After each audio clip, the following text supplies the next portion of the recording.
Hi everyone, welcome to the DM prep planning session, whatever, for Fragments episode 33. I'm Jacob, we're the Starlight Company, and yeah, we played the session last night, and now I am gonna talk about it. So, a lot of planning went into this session, making it how it turned out. Also, brief note, if anybody's ever wondering about our music, you can always check that out in the description. We have a doc with all of the links and information about those songs. So if you ever hear a song that you like while listening to our D&D sessions or prep sessions, you can check that out. Also, this one's kind of loud. Okay, so in the last session, if you missed it, of course, feel free to check out episode 33 of Fragments before you watch this, because there will be spoilers for that session. So we're gonna jump right in. The last night, episode 33, was the end of the Fencian Isles arc. This was the climactic battle against Gristan, the Chancellor of the Fencian Isles. Story reasons the party didn't really go into, which is fine. They made their own path, and I really like that. So we started off the session. Let me open my notes doc. So we started off the session. They rested in Zelazar, which is this city in Finhane. And because they just finished in the Dunes of the Arbiter, they rested there. They talked to Gert, who was the council member from there. Honk wanted to do that. And then session flow, Cloud and Stars, some kind of talk between them I had planned. Then they go to Bisterbrock, the Gristan fights, then going to Oxton and time skip stuff. We also had the potential for a 2-year time skip in this session, which was big. So basically the fight, I planned this fight about a month ago now, because I didn't know when they were going to have it. So there were 3 phases to Gristan. Enemies, Crimson Crown. So I had Chancellor Gristan, the Plaguebringer, and Abyss Touched Gristan. So these were the 3 phases of Gristan. I wanted this to be a climactic battle with plenty of stakes, and for it to be complex and there to be several phases. So these were the 3 phases. I made all these in Hero Forge. Check out heroforge.com if you want to make any cool minis. Not sponsored, but hey, Hero Forge, sponsor us. So I wanted the first phase, Chancellor Gristan, was based around being able to command all of his soldiers. So there were plenty of soldiers around, which you probably saw. Also, we're using Foundry VTT. So Foundry's awesome. Again, not sponsored, but hey, we love Foundry. So Gristan was all about just his Azamar form. He was just commanding those around him. So he had a bonus action to command 2 allies to make a melee attack, and he had a legendary action, which he forced all of the necklaces that he had handed out to... Man, sorry, this music is like wrong. To constrict around the bear's throat, so they have to make a strength save or take a bunch of bludgeoning damage to basically be choked by these necklaces. Earlier in the session, they took off the necklaces because they were worried about it, and it saved them a lot of damage and a lot of danger. So that was honestly huge, and that didn't do anything. However, it did work on the different council members, and a couple of them died. I think Gert and Amiara Duciel died. I think. Not totally sure. And then he could punch. And he had a multi-attack where he could make 3 unarmed strikes, so you could just punch. That form was relatively easy. He had pretty high stats and decent amount of health. And after that, he morphed into the Plaguebringer. So this form, I wanted to focus on spells. So he mutated a little bit. He got horns and fangs, and his skin turned green, and he had a big staff. So he had some spells that he was using. In this, now he has a quarterstaff, which he could use for physical damage. A leeching swipe, so on a 17 or higher attack roll, the Plaguebringer regains HP equal to the damage dealt by that hit on a melee attack. I wanted him to have a way to heal without just having him heal every turn. I thought that was a better way of doing that. He didn't end up getting into melee range with anybody, but that's okay. Otherworldly Variance, this was basically a multi-attack that allows him to cast a spell and use a melee attack. This is him being influenced by the Flaming End. So multi-attack also is 3 melee attacks. Then legendary actions, you could make 2 melee attacks and 1 cast of Acid Splash. Cast a spell for 2 legendary actions, or Bringer of Plagues. Now this, I wanted him to have some kind of AoE, so like if they surrounded him to try to get advantage, then he could do this and cause everyone to take poison damage and potentially be poisoned, which the poison condition gives you disadvantage on attack rolls and ability checks. So I thought that was cool. Then he has a bunch of spells, which you can see here. I won't go into each one. He ended up using Summon Greater Demon to summon a Barlgura and Banishment. He didn't use, I think he might have used higher level slots, but I can't remember. I think he tried using Slow, but that was counterspelled. Hi, Phoebe. And I think he used Melf's Acid Arrow as well. So that was pretty cool. That phase went pretty well. I think the Plaguebringer used Banishment successfully on Sea of Stars. So Sea of Stars was banished to Pandemonium for a while until the Plaguebringer went down. And his concentration saves were crazy. I mean, he has a +9, I think. So it'll roll. I mean, yeah, that's 27. So it was pretty hard for him to lose concentration. That was on purpose. Of course, it was possible if they dealt enough damage in a single hit, but they did not focus fire enough. But that's okay. It all worked out pretty well. So after that, I kind of talked it up like the fight had finished, and then the big boy came out, Abyss Touched Gristan, so morphed into this dragon being. Phoebe, be good. Sorry, Phoebe's being a wild child. So 200 health. I did scale health up and stats, and his AC went from, I think, 17 to 18 to 20. And stats increased with all of them. Legendary actions, he had 5 in this form. I think 3 in Plaguebringer. No, 2, sorry. And legendary resistances, which I like barely used because I just didn't because I forgot.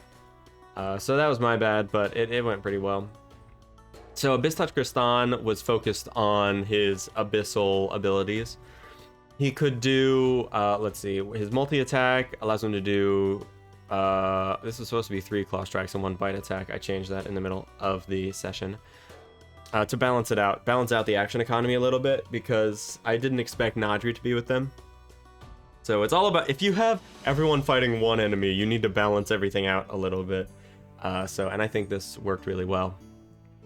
His bite allows for paralysis, which again I forgot about, so that's funny. And claw strikes were just, let's see if it can show the roll. Yeah, there we go. 1d6 plus 8, 2d6 plus 8, and then Winds of the Abyss he could do, which was an action. He basically buffets everyone in a 30-foot cone, and they are pushed 20 feet backwards. I thought it would be interesting if someone could get pushed off the dais as it was rising at initiative 20.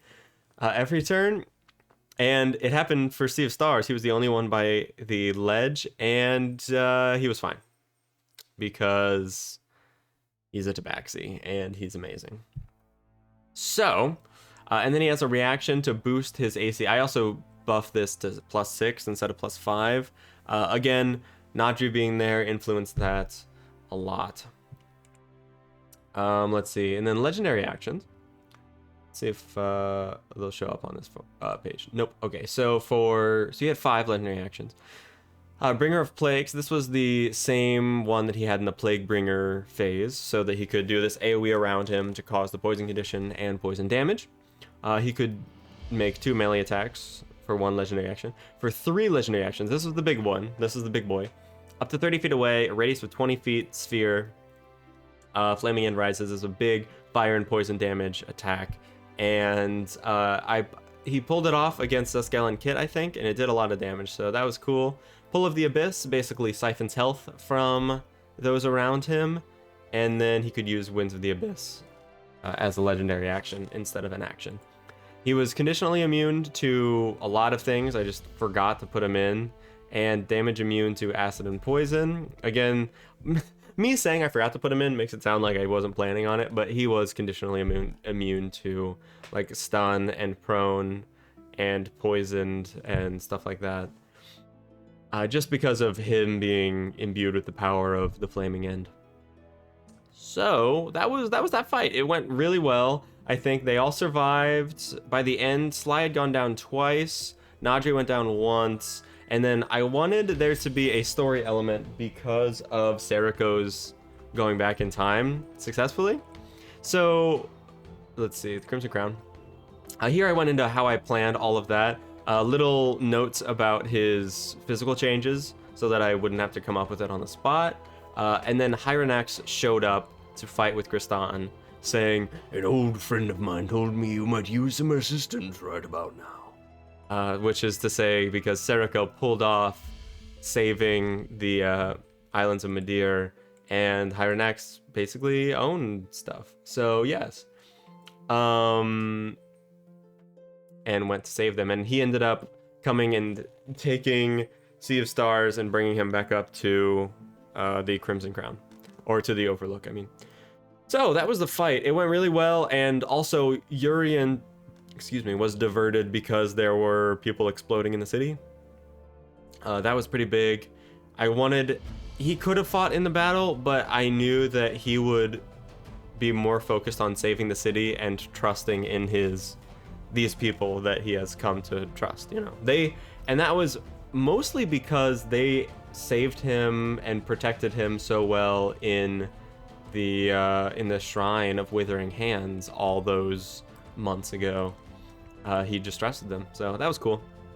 So they did that, and I wanted them to get money for, like rewards. I scoped out what payouts were. So title of Friend of the Fencing People, they, as I expected, again, I didn't push for it at all in the session, but they basically told Urien to be the new Chancellor, or to rule the islands in some capacity, and I left that kind of fade to black.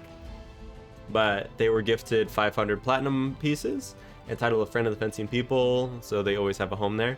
And then the Wayward Soul, I knew that they were going to want to sell it. Unfortunately, it got attacked. I rolled a die to see if it got blown up, and it was partially destroyed in the explosions. So because of this, they were able to sell it for 1,000 gold pieces instead of 6,000 because of the damage, but that was all right. They sold a Wayward Soul. Let's see. A big reveal that I wanted also was that House Iberion still rules Oxton, because 20 years ago in the war, Seriko and Sly had helped bring down House Iberion, but because Seriko went back in time and changed things, the House Iberion, the war is still going on. So I thought that was cool. So yes, let's see. The mountain stopped glowing. It was going to like explode or spew lava or something. I was building up to that, but they stopped Kristan in time. So let's see. Yeah, the advisor to King Iberion, Yabira Breline, brought them to Oxton to speak to the king. He thanked them and gave them a deed to a vineyard. So I talked with them a little bit, the players that is, between sessions to see what they were going to do. And I knew that they wanted to, well, we were going into a time skip, and I knew they've been wanting a more permanent property in Alira. So because the Fencian Isles are like way over here, and so I gave them this property, the Brillium Vineyard, right here. I wrote out this whole thing, and it says, owned by the Brillium family for centuries. This vineyard has been abandoned since the Alira Delrain War. In its prime, the vineyard was bringing in hundreds of platinum each month, and the Brilliums came into quite a deal of wealth. In 342, the Brilliant Cascade marched towards Oxton and killed the Brillium family. As they did, since that day, the property has collected dust. So, property details. I'm using the Strongholds rule sets. Super cool. I know I'm butchering that. I'll put stuff in the description below if I remember about the document. It's super cool. I think it was a Kickstarter a while ago about properties in D&D, a rule set for it. And I kind of made my own rules for it. So you can have different amounts of hirelings, and then you can... I just defined what each of the areas looks like, so I didn't have to come up with that as I went along. And then they all like claimed rooms once they got that, and different rooms that they have different benefits. So yeah, cool stuff. And they found, I knew that Adrian wanted to ditch Sly, so Sly went off to look for his buddies, and Adrian made Castor, who was a Warforged. He was there in the Brilliant Vineyard. He was basically the valet, not necessarily valet, but he was like the guard of the Brilliant family, and he was deactivated when the Brilliant Cascade came through. So he was still there. Kit repaired him as I expected, and then Adrian had a new character. Then we went into Time Skip Town, and I asked everyone for a list of things they wanted to do, and then in the session they also went through that list. I just needed to know what they wanted to do ahead of time so I could prepare. Really, there wasn't much. I took off some things on this doc that were spoilers for the next arc, because that was a big thing going into this session. And I wish I could show you guys, but unfortunately I don't want to spoil the next arc. But I wanted to make sure that regardless of what was happening, I was always pointing at the next arc so that they were going to converge after this time skip. I wanted them to have some downtime to be able to do what they wanted. Honk wanted to train Joey. They, developed this vineyard, got hirelings and all sorts of stuff. Phoebe is messing with my green screen. That's okay though.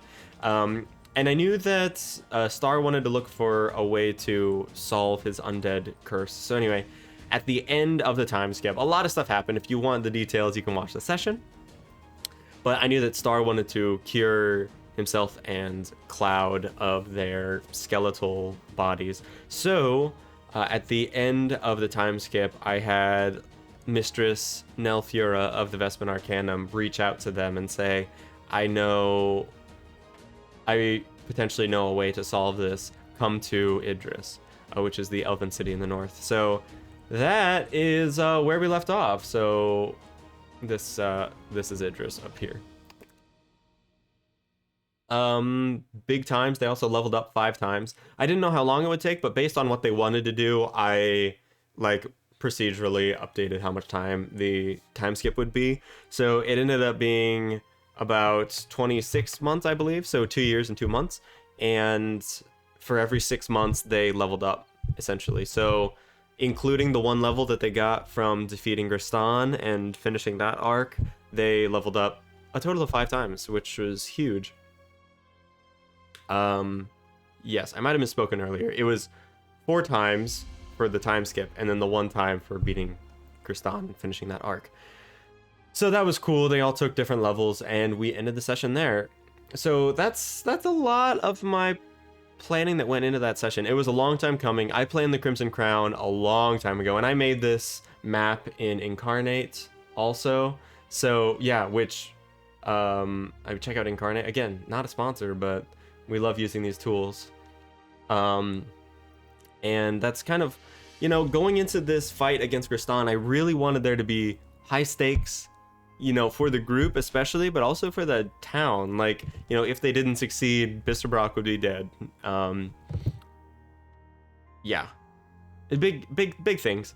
Also, one more point that I wanted to bring up was Honk wanted to go after the consortium members, or at least keep tabs on them.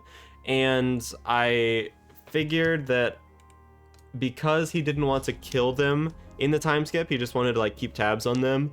They escaped from the blockade, but the blockade was taken down by the Oxton fleet. So yeah, I think it was a great session. It was a great end to the arc, and I do really want to do a arc retrospective, or at least up to this point, which, I mean, we've had 35 sessions, including the 2 session zeros. And although I am excited to be working on fleshing out Solaris, our Starlight Company world, and my next big campaign with almost everybody in it, I am so happy with how Fragments is going, and I'm so excited to see where it goes from here. The next arc will be really cool. The Fencian Isles arc, I learned a lot from it. This was 2 years basically of me working on this, or a year and a half, or I'd planned this arc from the beginning, so it was 2 years, and it took a long time, and there were slow moments and great moments, and I've learned a lot, so I'm